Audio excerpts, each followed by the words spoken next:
오늘은 함께 읽으신 열왕기상 19장 1절에서 18절 말씀을 중심으로 열왕기상 강의 7번째 시간, 그리고 성경 전체로는 성경이 보여주는 길 95번째 시간으로 상처에서 회복으로 라는 제목의 말씀으로 잠시 은혜를 나누겠습니다.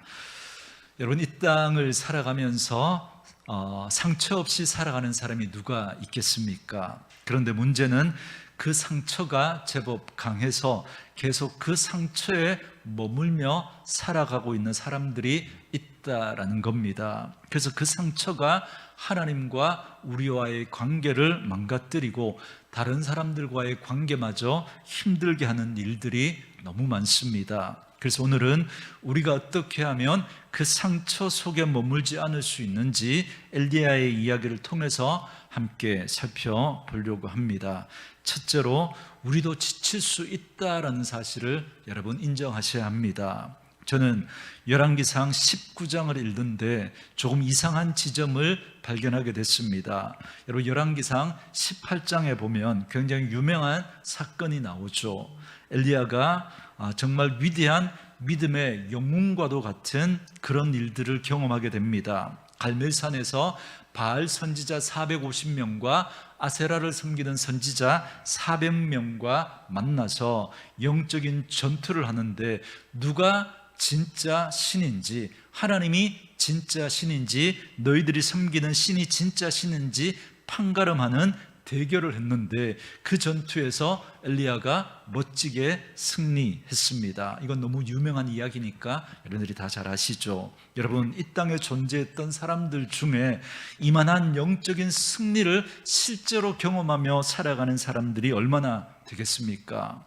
그랬던 사람이 누구냐면 엘리야란 말이죠. 그런데 그 사건이 너무 큰데 그것만 경험했던 게 아닙니다. 그 사건이 너무 크다 보니까 우리가 미처 보지 못하고 슬쩍 넘어갈 수 있는데, 18장 마지막 부분에 보면 또 한 가지 사건이 나옵니다. 그때 이스라엘 땅에 비가 내리지 않았단 말이죠. 이것도 엘리야가 기도하니까 비가 내리지 않은 겁니다. 그런데 누가 기도하기 시작하니까 여러분 다시 비가 내리기 시작하냐면, 엘리야가 기도하니까 다시 비가 내리기 시작합니다. 머리를 다리 사이에 놓고 7번 기도하니까 그때 큰 비가 내렸다라는 이야기가 나옵니다. 여러분, 이 정도 경험했으면 어떤 어려움과 역경 앞에서도 이겨내고 나갈 만한 그런 믿음의 그런 모습들 보일만 하지 않습니까? 여러분, 이 세상을 살아가면서 누가 이런 경험을 하며 살아갈 수 있겠습니까? 그런데 엘리야가 이 경험했으니까, 이 경험과 이 은혜를 경험했다면 앞으로 어떤 어려움이 와도 하나님 앞에 등 돌리지 않고 살아갈 만한 그런 모습 보일 법하잖아요. 그런데 19장에 오면 갑자기 상황이 돌변합니다. 그렇게 이방 선지자들과 영적인 대결을 벌였던 능력의 종 엘리야가 하나님 앞에서 어떤 고백을 하냐면 이런 고백을 합니다. 3절, 4절 우리 같이 읽어볼까요? 읽습니다. 시작.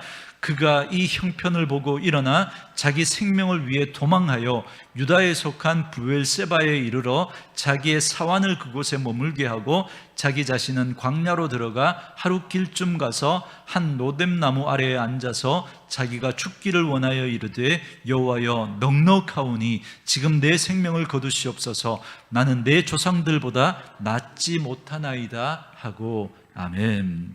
자, 이 말을 잘 읽어보면 이런 말이죠. 위대한 영웅처럼 어떤 일들 앞에서도 당당히 외칠 수 있었던 엘리야가 갑자기 자기 생명을 이렇게 구하기 위해서 유다에 속한 브엘세바로 도망을 쳤대요. 여러분, 여기 지명을 써놓은 데는 이유가 있겠죠. 여러분, 그가 북이스라엘에서 활동했던 선지자거든요. 그런데 그가 남쪽 유다에 있는 브엘세바로 도망을 친 겁니다. 우리나라로 치면 저 북쪽 함경도쯤에서 여기서 사역을 하다가 이제 자기 목숨을 구하기 위해서 어디까지 도망쳤냐면 우리나라로 치면 부산으로 도망친 거예요. 그리고 거기서도 하루 길을 더 걸어 들어가야 할 만큼 그렇게 사환을 내버려 두고 혼자 도망쳐서 로뎀나무 아래에 찾아가서 거기서 하나님 앞에 탄식하는 장면이 4절입니다. 도망을 쳐도 아무도 모르게 흔적도 없는 그런 곳까지 도망을 칠 만큼 그의 마음이 이렇게 쪼그라들어 있는 거예요. 자, 그럼 이렇게 도망친 이유가 뭘까요? 죽지 않으려고, 살고 싶어서 도망을 친 거죠. 그런데 참 재밌어요. 죽지 않으려고 도망을 쳤는데 지금 하나님 앞에서 뭐 해달라 그래요? 제 목숨을 거두어 달라고, 그죠? 죽여달라 그래요. 그러면서 그가 이렇게 말하죠. 여호와여 넉넉하오니. 여러분, 이게 무슨 말일까요? 우리가 잘 쓰는 말로 하면 하나님 이제 됐습니다, 하나님 이제 끝입니다, 이렇게 말하면서 하나님 이제 내 생명 걷어가십시오, 이렇게 말하는 거예요. 여러분들도 인생 살아가면서 이런 마음 드신 적 있으시죠? 여러분 누구나 이런 마음 여러분 먹을 수 있지 않겠습니까? 그럼 목사님도 하나님 앞에 이런 마음 드신 적 있으십니까?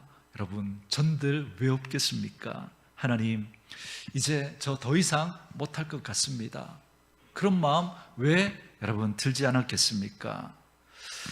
여러분, 그런데 우리가 인생을 살면서 이런 상황들이 찾아온단 말이죠. 저는 이게 이상한 지점이라고 보는 거예요. 왜냐하면 그렇게 크나큰 능력을 얻고 나서도, 아니죠, 크디 크신 그 하나님이 크나큰 능력을 엘리야 때문에 보여줬단 말이죠. 자기를 해하려고 했던 아합의 그 움직임은 여러분 오늘 내일의 이야기가 아닙니다. 어제 오늘의 이야기가 아닙니다. 그전에도 계속 있었단 말이죠. 그런데 그가 왜 이렇게 갑자기 치게 되었는가? 1절과 2절에서 우리가 그 단초를 한번 찾을 수 있습니다. 우리 1절, 2절 같이 한번 읽어볼까요? 아합이 엘리야가 행한 모든 일과 그가 어떻게 모든 선지자를 칼로 죽였는지를 이세벨에게 말하니 이세벨이 사신을 엘리야에게 보내어 이르되 내가 내일 이맘때에는 반드시 네 생명을 저 사람 중 한 사람의 생명과 같게 하리라. 그렇게 하지 아니하면 신들이 내게 벌 위에 벌을 내림이 마땅하니라 한지라. 아멘. 누가 위협을 해요? 이세벨이라고 하는 아합의 아내가 위협을 하는 겁니다.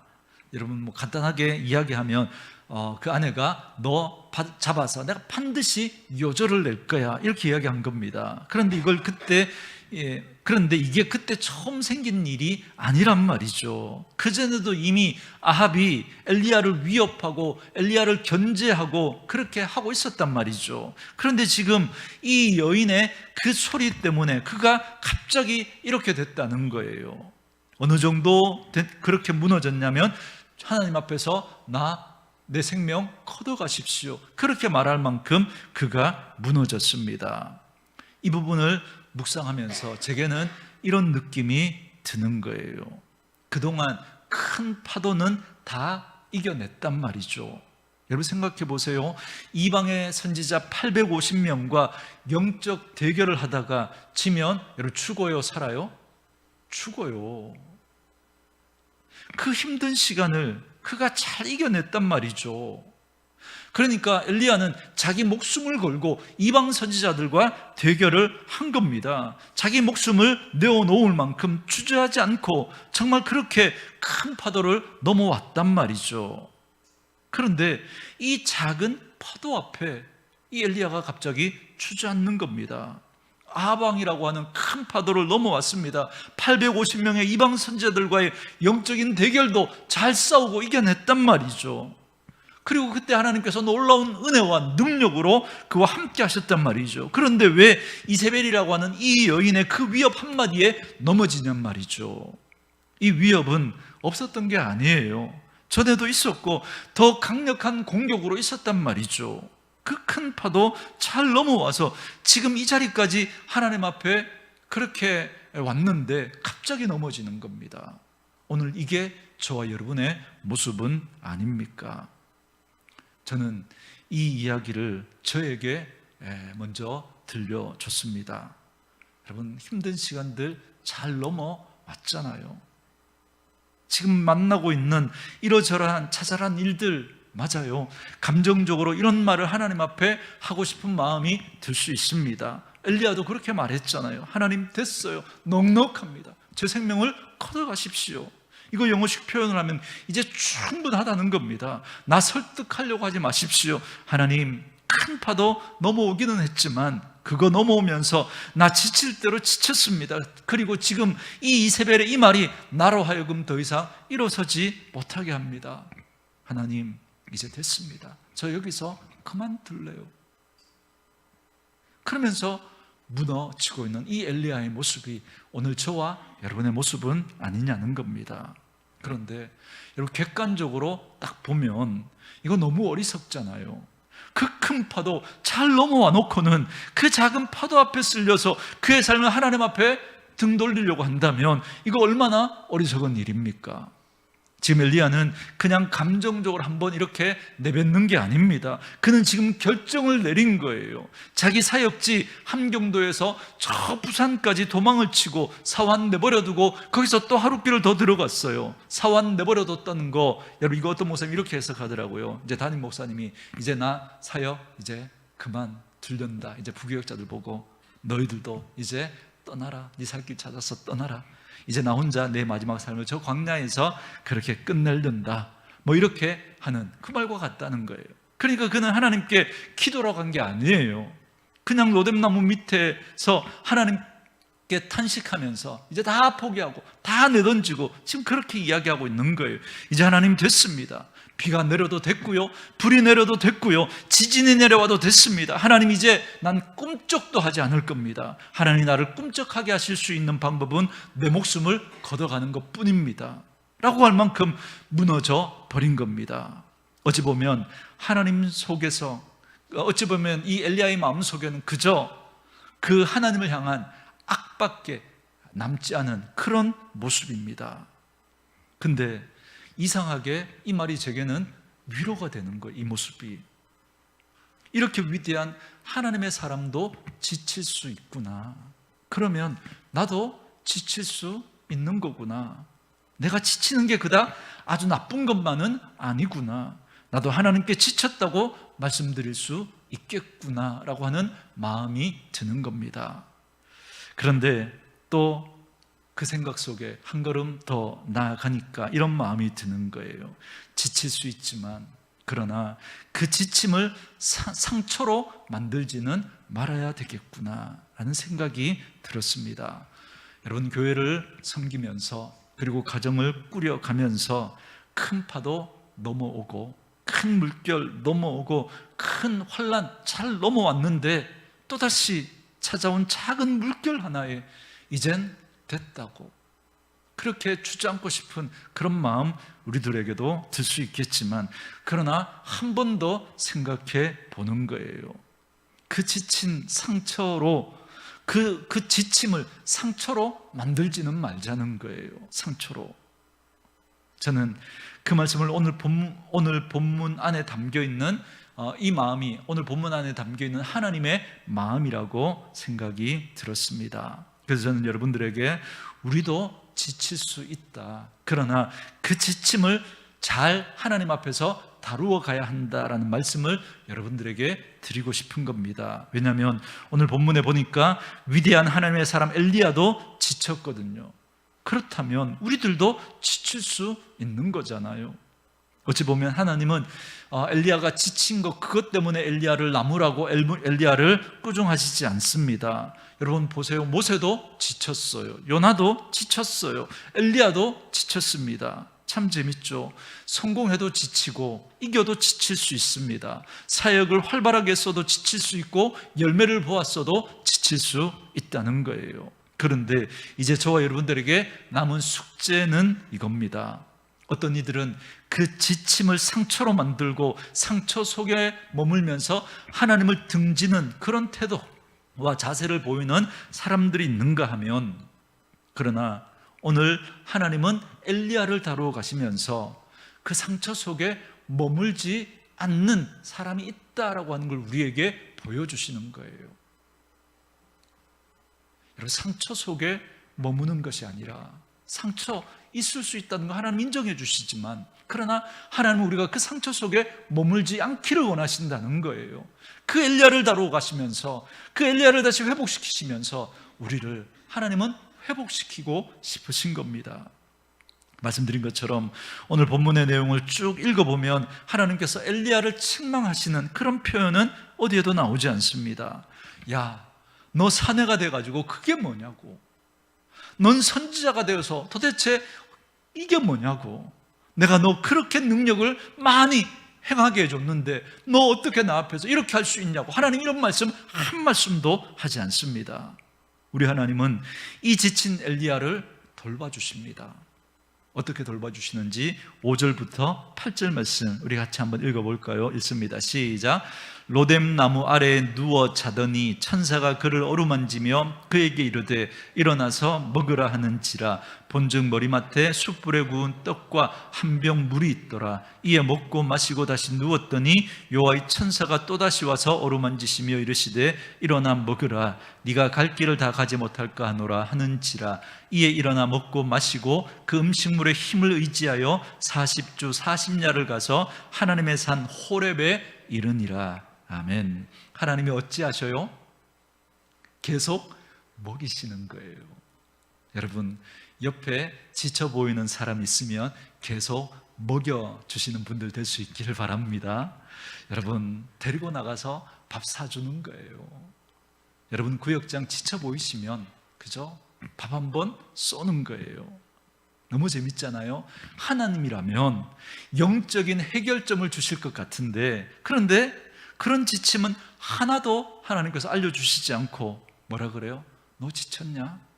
그리고는 아무 말씀도 하지 않으시고 그냥 먹이고 재우시고 또 먹이고 또 재우시는 거예요.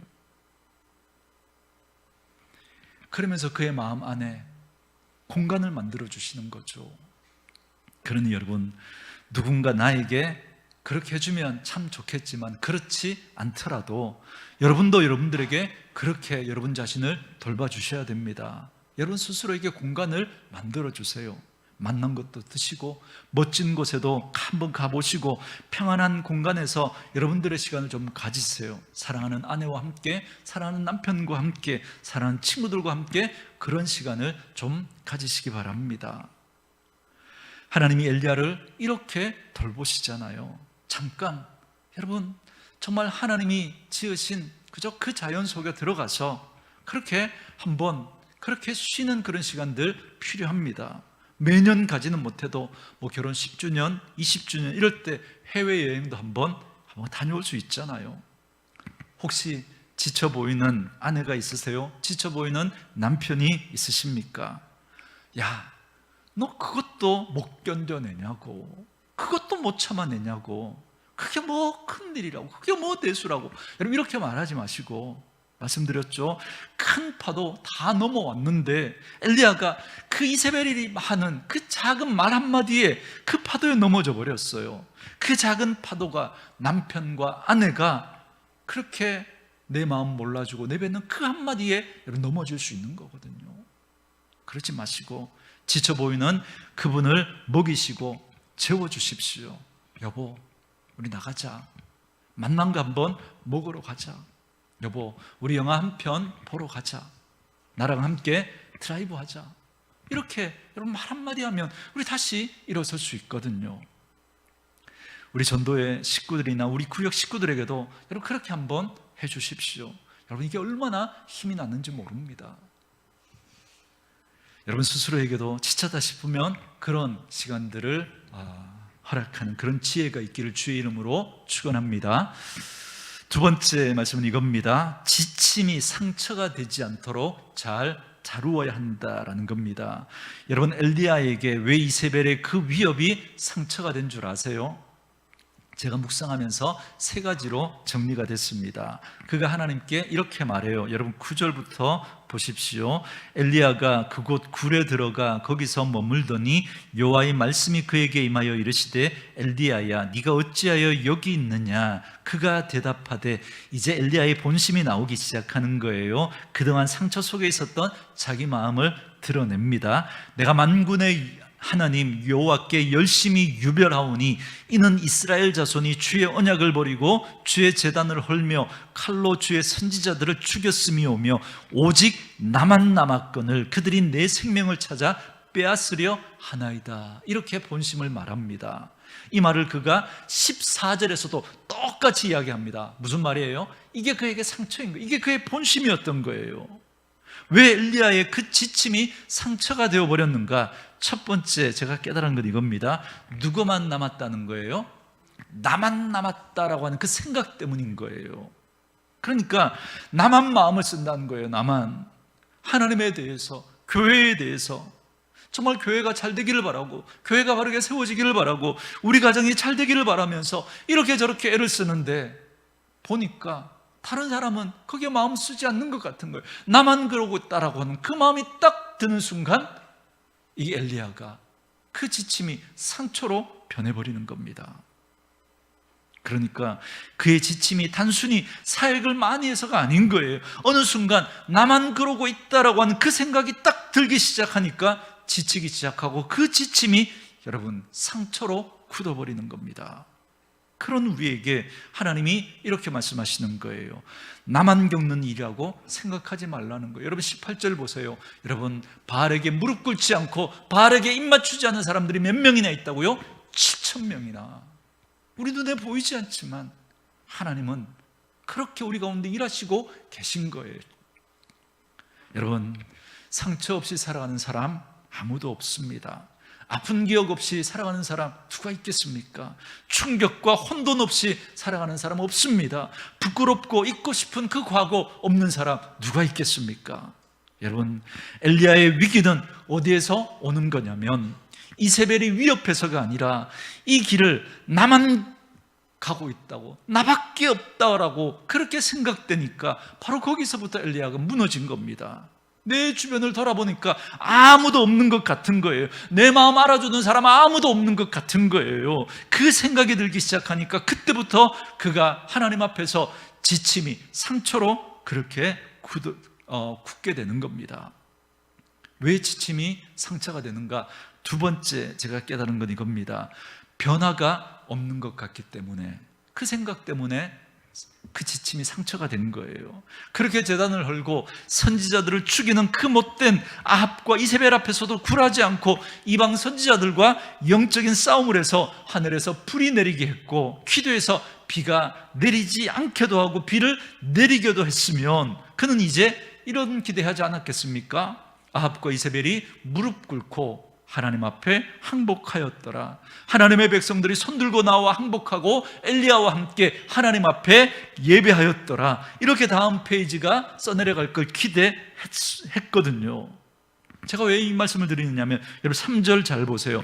그가 이 형편을 보고 이렇게 나왔죠. 그가 이 형편을 보고 무너진 거예요. 여러분 그 형편이 어디에 나오죠? 2절입니다. 2절 이세벨이 사신을 엘리야에게 보내어 이르되 내가 내일 이맘때에 반드시 네 생명을 저 사람들 중 한 사람의 생명과 같게 하리라. 그렇게 하지 아니하면 신들이 내게 벌 위에 벌을 내림이 마땅한지라. 자기는 아합과 이세벨이 항복하고 하나님의 백성들이 회개하고 돌아올 줄 알았는데 그걸 기대했는데 돌아가는 형편을 보니까 이세벨이 내가 내일까지 무슨 일이 있어도 너 죽이고 말 거야 라고 하니까 이렇게 협박하는 거예요. 그 소리 하나 때문에 그가 어떤 느낌이 확 들어왔냐면 나만 남았다라는 생각과 함께 그걸 넘어서서 내가 이렇게 몸부림쳐도 아무 소용없구나, 내가 이렇게 몸부림쳐도 아무 변화가 없구나, 아무 소용없구나, 이 생각이 딱 들어오니까 그 지침이 여러분 상처로 굳어버리는 겁니다. 저와 여러분도 그렇지 않습니까? 그렇게 열심히 수고하고 헌신했는데 이 교회의 모습을 보고 그렇게 수고하고 헌신했는데 가정에 그 아이들의 모습을 보고 남편과 아내의 모습을 보고 그리고 내 인생 가운데 되어지는 그 일들을 보면서 그때부터 무너지기 시작하는 거죠. 왜 지침이 상처가 되는가? 제가 세 번째 깨달은 이유는 그는 지금 이 모든 일을 누가 하고 있다고 생각하는 거예요? 내가 하고 있다고 생각하는 거예요. 내가 하고 있다고 하는 그 생각 때문에 그 지침이 상처로 변해버립니다. 여러분 10절과 14절에 엘리야의 본심이 나온다고 그랬죠. 그 고백에 보면 누가 강조되냐면 내가 강조돼요. 내가 하나님께 열심히 유별하여서 다른 사람들 다 등 돌려도 나만 남았는데 지금도 나밖에 없습니다. 지금 내가 강조되고 있어요. 여러분, 사역의 주인공이 자기가 되어버릴 때 그 수고와 섬김은 지침이 되고 그 지침은 상처가 되고 마는 겁니다. 그렇기 때문에 우리가 믿음의 삶을 살아가면서 승리하려면 내가 얼마나 많은 기적과 이사를 행한 그런 사람인가, 내가 얼마나 많이 교회를 한 사람인가, 내가 얼마나 놀라운 일을 많이 한 그런 사람인가, 여러분, 이걸 드러내는 게 아니라, 이 문제가 아니라, 여러분, 우리가 하나님 앞에서 여러분, 내가 죽어져야 돼요. 여러분, 믿음의 삶의 주어가 내가 돼버리면, 여러분, 잘 되면 교만으로 끝나고요, 못 되면 상처로 끝나버립니다. 다시요, 믿음의 삶의 주어가 내가 돼버리면 잘 되면 교만으로 끝나고요, 못 되면 상처로 끝나버려요. 그렇기 때문에 우리의 믿음의 삶이 교만으로 끝나지 않고 상처로 끝나지 않으려면 우리는 누구 안에 머물러야 되겠어요? 하나님 안에 머물러야 돼요. 하나님 안에. 상처 속에 머물지 마시고, 저는 저와 여러분들이 하나님 안에 머무시는 분들 될 수 있기를 주님의 이름으로 축원합니다. 여러분 보세요. 하나님 안에 머물니까, 여러분, 엘리야가 잘한 게, 그죠? 그렇게 완전히 하나님 앞에 그렇게 뭐 이렇게 죽여달라고 하는 거 하나님 앞에서 하잖아요. 하나님 앞에서. 여러분, 씨름해도 하나님 앞에서 하십시오. 문제가 있다고 완전히 하나님 앞에 등 돌려가지고 그렇게 하는 사람들이 있습니다. 여러분, 그렇게 하시면 안 돼요. 엘리야처럼 있는 마음 그대로, 내 상한 마음 그대로 하나님 다 터놓을 수 있잖아요. 하나님 앞에서 죽여달라고 그러는 거예요. 죽여달라고, 내 목숨 걷어달라고. 하나님 앞에 머무니까 하나님께서 엘리야를 먹이시고 재우시고, 먹이시고 재우시고, 그를 다시 회복시키시잖아요. 그래서 40주 40야를 걸어 호렙산에서 그와 대화를 나누시면서 그를 세우시는 거예요. 그린 사랑하는 성도 여러분, 상처 속에 머물지 마시고 하나님 보시는 믿음의 지혜가 있기를 주의 이름으로 축원합니다. 왜요? 오늘 이 말씀이 들려주시는 이유가 여기에 있잖아요. 그 형편 보지 말고 하나님 바라보라는 거예요. 상처 속에 머물지 말고 하나님 바라보고 그 하나님 안에 머물라는 거예요. 그 하나님 앞에서 여러분의 그 아픈 마음, 그 상한 마음 다 토해내십시오. 하나님이 만져주실 줄 믿습니다. 마지막 세 번째, 마음의 소리를 멈춰야 하나님의 음성이 들린다라는 겁니다. 여러분, 11절, 12절 말씀 한번 보실래요? 우리 같이 한번 11절, 12절 같이 읽습니다. 시작. 여호와께서 이르시되 너는 나가서 여호와 앞에서 산에 서라 하시더니 여호와께서 지나가시는데 여호와 앞에 크고 강한 바람이 산을 가르고 바위를 부수나 바람 가운데 여호와께서 계시지 아니하며 바람 후에 지진이 있으나 지진 가운데도 여호와께서 계시지 아니하며 또 지진 후에 불이 있으나 불 가운데에도 여호와께서 계시지 아니하시더니 불 후에 세미한 소리가 있는지라. 아멘. 너무 재밌죠? 저는 이 말씀이 너무너무 귀하다 생각이 듭니다. 왜냐하면 보니까 하나님이 이제 엘리야를 만나서 대화를 하시면서 하나님의 임재를 강력하게 보여주시려고 하시는데 이렇게 말씀하시는 거예요. 하나님이 지나가시는데 요 앞에 크고 강한 바람이 산을 가르는데도 불구하고, 여러분 이 말이 무슨 말이에요? 굉장히 스펙타클한 일이 벌어진 거죠. 근데 그 바람 가운데 하나님이 계세요? 안 계세요? 안 계세요. 그 바람 가운데, 그리고 바람이 지나가고 나니까 뭐가 생겼어요? 지진이 일어났는데도, 그 지진 가운데도 하나님이 거기 계세요? 안 계세요? 안 계세요. 자, 지진이 지나고 나니까 또 뭐가 있어요? 강한 불이 있는데 불 가운데 하나님 계세요? 안 계세요? 안 계세요. 근데 하나님이 어디 계신다는 거예요? 세미한 소리 가운데. 세미한 소리 가운데. 왜 세미한 소리 가운데 계실까요? 저는 이 말씀을 묵상하다가 마지막으로 여러분에게 이 말씀을 전해드리고 싶었어요. 강한 바람보다, 불보다 더 시끄러운, 강한 바람보다 지진보다 그 불보다 더 시끄러운 소리가 여기에 있다는 거예요. 여기에, 우리의 마음에, 우리의 마음에, 우리 속에, 여기에 여기가 너무 시끄러우니까 아무리 크게 찬양을 해도 내 마음에 그 찬양이 와닿지가 않는 거예요. 여기가 너무 시끄러우니까 목사님이 아무리 목청을 높여서 이야기해도 하나님의 말씀이 들리지가 않는 거예요.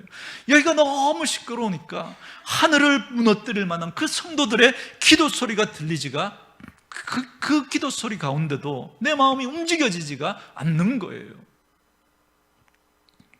하나님은 어떤 음성을 들려주세요? 세미한 음성을 들려주십니다. 이게 무슨 뜻일까요? 네 마음의 소리를 죽여야 내 소리가 들리게 될 거야. 네 마음에 있는 그 소리를 죽여야 내 소리가 들리게 될 거야. 그 상처 때문에 드는 그 수많은 생각들이 강한 바람보다도 더 세고, 지진보다도 더 흔들리고, 불보다도 더 뜨거워서 내가 아무리 말해도 듣지 못하는 거야. 그러니 네 마음의 소리를 좀 죽여볼래?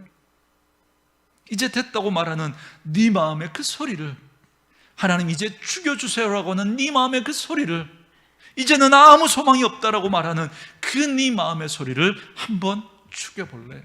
그러면 작은 소리인데도 불구하고 하나님의 그 음성이 들려지게 될 거야 라고 말씀하시는 거죠. 사랑하는 성도 여러분, 내 상처의 형편만 보지 마시고, 그리고 내 안에 들려오는 상처의 그 소리, 자기 연민의 소리, 포기의 소리, 그런 소리를 내려놓고 하나님의 그 세미한 음성에 귀를 기울일 때 우리에게 위로하시고 우리에게 소망을 들려주시는 그 하나님의 음성이 들리게 될 줄 믿습니다. 나를 죽이고 주님의 그 음성 듣는 저와 여러분 되어줄 수 있기를 주의 이름으로 축원합니다.